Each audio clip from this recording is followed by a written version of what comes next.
자, 여러분들 안녕하십니까? 반갑습니다. 오늘 저녁에 다시 찾아뵀는데요. 사실 생각을 많이 했어요. 어저께 HLB 주주 간담회가 있고 오늘 L생 간담회가 있었죠. 그래서 크게 보시면 LB랑 L생이랑 간담회 내용이 이렇게 물론 회사 자체가 좀 틀리니까 다른 부분도 있지만 큰 부분으로서는 어떻게 보면 좀 많이 겹치는 부분이 있거든요. 근데 많이 겹치는 부분이 있는데 오늘 주가도 좀 안 좋은 모습을 좀 보여줬고 사실 투자자 입장에서는 모든 현재 일어나고 있는 사실들에 대해서 많이 궁금해하고 있는 건 사실일 것 같고 또 투자자들은 현재 있는 얘기를 정확히 알아야 된다는 생각이 들어서 이거를 주주 간담회 내용을 영상으로 올릴지 말지에 대해서는 제가 고민을 좀 많이 해봤어요. 근데 최종적인 결론은 그거인 것 같습니다. 나온 내용은 어떻게 판단을 하든지 그거는 이제 투자자의 몫인 것 같고요. 나온 이 주주 간담회 내용을 알리는 것도 또한 글쎄요. 제가 유튜버라고 한다면 관심 있는 내용을 알려드리는 것도 글쎄 제 직무라고 생각이 들어요. 이제 판단은 여러분들이 해주셔서 투자하시는데 많은 도움이 되시기 바라겠습니다. 크게 몇 가지 정도로 정리를 해봤어요. LB생명과학, L생 오늘 주주 간담회 정리를 좀 해봤는데요. 일단 가장 큰 악재였죠. 이분이 주식을 장내 매도를 했죠. 그래서 이 얘기를 회사 내용을 살펴보니까 이미 퇴사 처리가 됐다. 근데 아직 등기가 되지 않아서 특수관계자로 매도가 됐다. 죄송하게 생각하고 있다라고 얘기를 했네요. 제가 보기엔 이 이유가 일단 가장 컸던 것 같습니다. 왜냐면 우리 투자자들은 이 부분에 대해서 상당히 민감하잖아요. 예전에 안 좋은 기억들도 있고 여타 다른 회사에서. 그래서 이 부분이 좀 크게 잡히지 않았나 싶어요, 사실은. 근데 글쎄 좀 안타깝네요. 등기가 말소되지 않아서 특수관계자로 잡혔다. 송구하게 생각한다.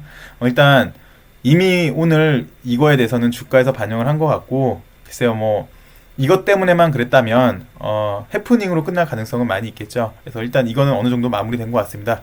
이분의 주식 매도는. 두 번째 프리 NDA 회의록에 관한 건데 사실 여기에 대해서도 관심이 상당히 많이 있죠. 이번 달 이제 다음 주 정도에 회의록이 나오는데 일단 이거 자체가 주가의 상승, 하락을 주도할 수 있는 빌미를 제공할 수 있기 때문에 내용을 전부 공개하기는 어렵다. 근데 어느 정도 방향성 정도는 공개도 가능하겠다라고 얘기를 한 것 같아요. 이게 우리 6.27 사태 때도 그랬었잖아요. 어떤 객관적인 사실 하나로 인해서 해석하는 거에 따라 상승, 하락 할 수 있고 또 이거를 역이용하려는 사람들은 자기한테만 좋게 이용을 하죠. 특히 우리 공매도들은. 그래서 주주 보호 차원에서 아니면 주식 보호 차원에서 전부 공개하기는 어렵다. 대신 어느 정도 방향성 정도는 공개할 수 있다라고 얘기를 한 것 같습니다.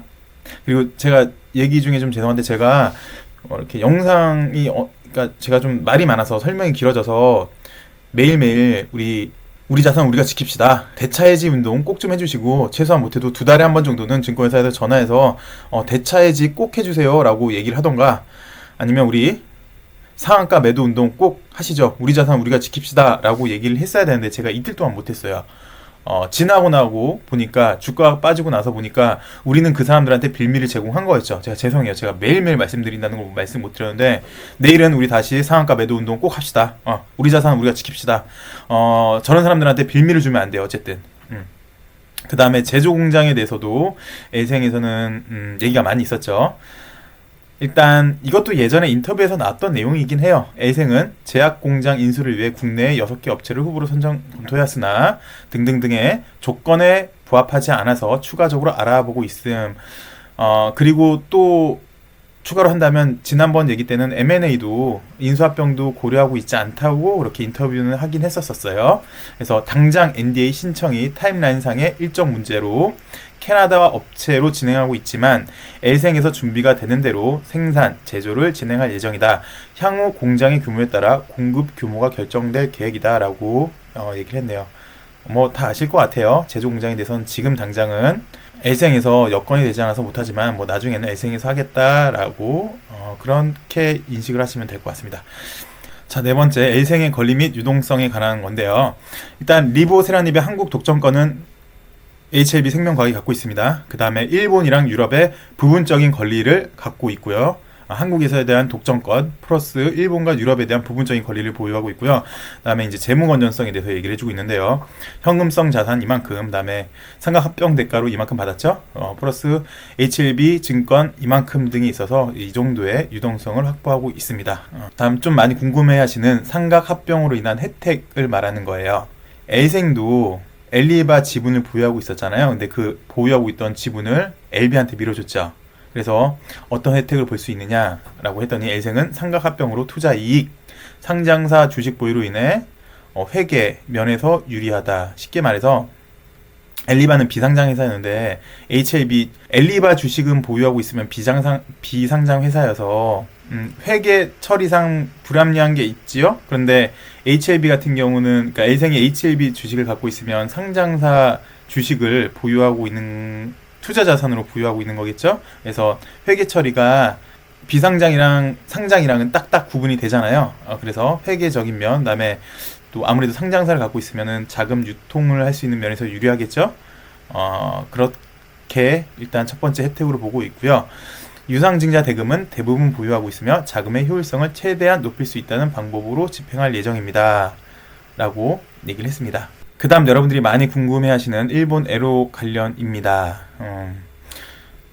좀 이것도 뭐 이미 언론을 통해서 좀 나온 내용도 있는데 좀 약간 뭐랄까 사실 지금 주주들 입장에서는 단기 호재로 볼 수 있는 게 이 에로 관련이었잖아요. 그래서 여기에 대해서 좀 집중적으로 질문을 한 것 같아요. 그랬더니 약간 구체적으로 얘기를 해줬네요. 어제도 마찬가지였는데 어제보다 약간 더 구체적으로 얘기를 해준 것 같습니다.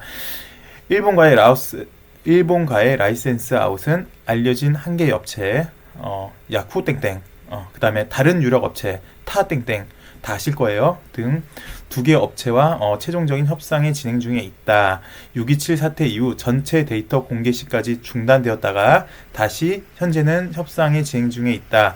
과거보다 더 유리한 조건으로 진행 중이나 구체적인 시기를 특정짓기는 어렵다라고 어제보다는 상당히 많은 부분에서 얘기를 해줬는데 글쎄요, 뭐 기다려 봐야겠죠. 어느 정도 예전 같은 경우는 이때는 데이터 6.27 사태 때랑 지금 이제 NDA 절차, 프리 NDA 회의록이 나오고 이제 좀 있으면 NDA 절차를 들어갈 건데 잘 해결된다면 그때랑 지금이랑 또 틀린 여건인 것 같아요. 그래서 좀 더 유리한 가격에서 들어가기 위해서 뭐 이렇게 최종 조율적인 면에 있는 것 같은데요. 글쎄요, 뭐 잘 되지 않을까 싶습니다. 어쨌든 두 개 업체랑 뭐 이미 진행 중에 있고 시기만 이제 결정을 하면 되는 것 같아요. 잘은 모르겠지만 그런 것 같습니다. 뉘앙스는. 자, 다음은 엘생의 파이프라인입니다. 엘생은 리보세라닙, 헤파스템, 이거 지난주에 제가 한번 올려드렸어요. 이라는 두 개의 큰 라인을 갖고 있으며 거기에 추가적인 파이프라인을 확보하기 노력 중에 있다. 리보세라닙의 기전을 이용한 동물 대상 암 또는 황반 변성 등은 엘생이 진행할 계획이다. 그리고 이 화장품은 아직 스터디 단계에 있다라고 얘기를 해줬어요. 크게 보시면 리보세라닙, 헤파스템 라인을 갖고 있고 거기에 추가적인 파이프라인을 확보하기 위해서 노력하고 있다는 걸로 일단 보시면 될 것 같습니다. 그리고 지난번 인터뷰 때도 이런 얘기는 했어요. R&D 쪽에 약간 중점을 주겠다. 엘생은 그거랑 같이 보시면 될 것 같습니다. 이것도 사실 좀 약간 요 리보세라님의 동남아 유통권도 사실은 뜨거운 감자 중에 하나죠. 한번 보도록 하겠습니다. 리보세라님의 동남아 유통은 아직 결정된 바는 없다. 엘생이 하게 될 수도 있고 나노젠이 하는 것이 회사의 이익에 더 부합된다. 판단되면 그렇게 될 수도 있지만 아직 결정된 바 없다. 그러니까 이거는 좀 더 보류하겠다는 얘기죠. 엘생이 하든 나노젠이 하든 뭐 결론은 큰 흐름에서 전체 회사에 큰 이익이 되는 방향으로 결정을 하겠다. 근데 뭐 아직은 결정된 바가 없다라고 얘기를 한 것 같아요. 얘기를 했네요. 그렇습니다. 그다음에 엘생의 에너지 사업 분야 거림을 HLB 에너지로 엘생 자회사로 편입을 했고요. 태양광, 폐기물 소각, 에너지 등의 사업을 진행하고 있다. 일단 엘생이 바이오 사업에서 매출이 발생할 때까지 매출 확보에 도움이 될 거라고 생각이 된다라고 얘기를 해줬어요. 지금 일단 리보세라님으로 매출이 안 나오고 있기 때문에 상장회사이기 때문에 매출이 있어야죠. 당연히 매출이 있고 지금 현재로서는 그 매출을 에너지 사업 분야에서 하고 있다라고 얘기를 하고 있습니다. 그다음에 마지막 바이오 인공관, 이것도 약간 뜨거운 감자였어요. 원래 이제 바이오 인공관이 임상 2비 상 완료 후 시판 허가 예정이었잖아요. 근데 지금 임상 2비 완료 후 허가 신청하기로 하여서 현재로는 임상 2비가 진행 중에 있습니다. 원래는 A 상이었다가 2비로 바뀌었죠. 그래서 다만 바이오 인공관 시장의 크기가 크지 않다는 단점이 있으나, 그럼에도 시장에 진입하는 효과, 간 시장이에요. 간. 그다음에 임상 과정에서의 간에 적용되는 기전과 효능 등의 연구 결과로 다른 간 관련 임상에는 도움이 될 것이라고 예상이 된다라고 바이오 인공관에 대해서 설명을 해 주었습니다.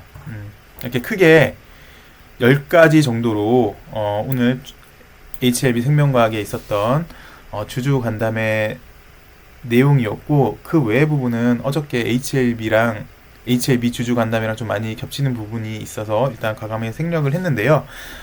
이 정도로 정리가 될 것 같습니다. 그래서 뭐 여러분들이 투자하시는데 크게 도움이 되실지 모르겠지만 오늘 나온 핵심 의제 정도로 생각이 되니까 여러분 투자하실 때 참고 많이 되시길 바라겠습니다. 그리고 우리 공매도한테 비밀 주지 맙시다. 예, 저도 이제 앞으로는 방송 딱 시작할 때부터 멘트를 날릴게요. 우리 잊지 말고 대차 해지합시다. 그리고 상한가 운동 꼭 합시다. 우리 자산 우리가 지킵시다. 저도 할 테니까 일단 우리가 할 수 있는 건 우리가 다 해보고요. 나머지는 시장에 한번 맡겨보죠. 그리고 너무 위축되지 마시고 우리 한번 힘내보시죠. 뭐 회사에 크나큰 악재는 없잖아요. 이거 이제 어느 정도 마무리된 것 같아요. 오늘 이 정도 빠졌으면 됐지 뭐. 우리 다시 한번 힘내보고 내일 시장 한번 또 기대해보도록 하죠. 내일 또 새로운 내일의 해가 뜨잖아요. 그죠? 힘내시고 저는 내일 더 좋은 소식 갖고 여러분들한테 전달해 드렸으면 좋겠네요. 날이 추우신데 여러분들 건강 유의하시고요. 편안한 밤 되시길 바라겠습니다. 감사합니다.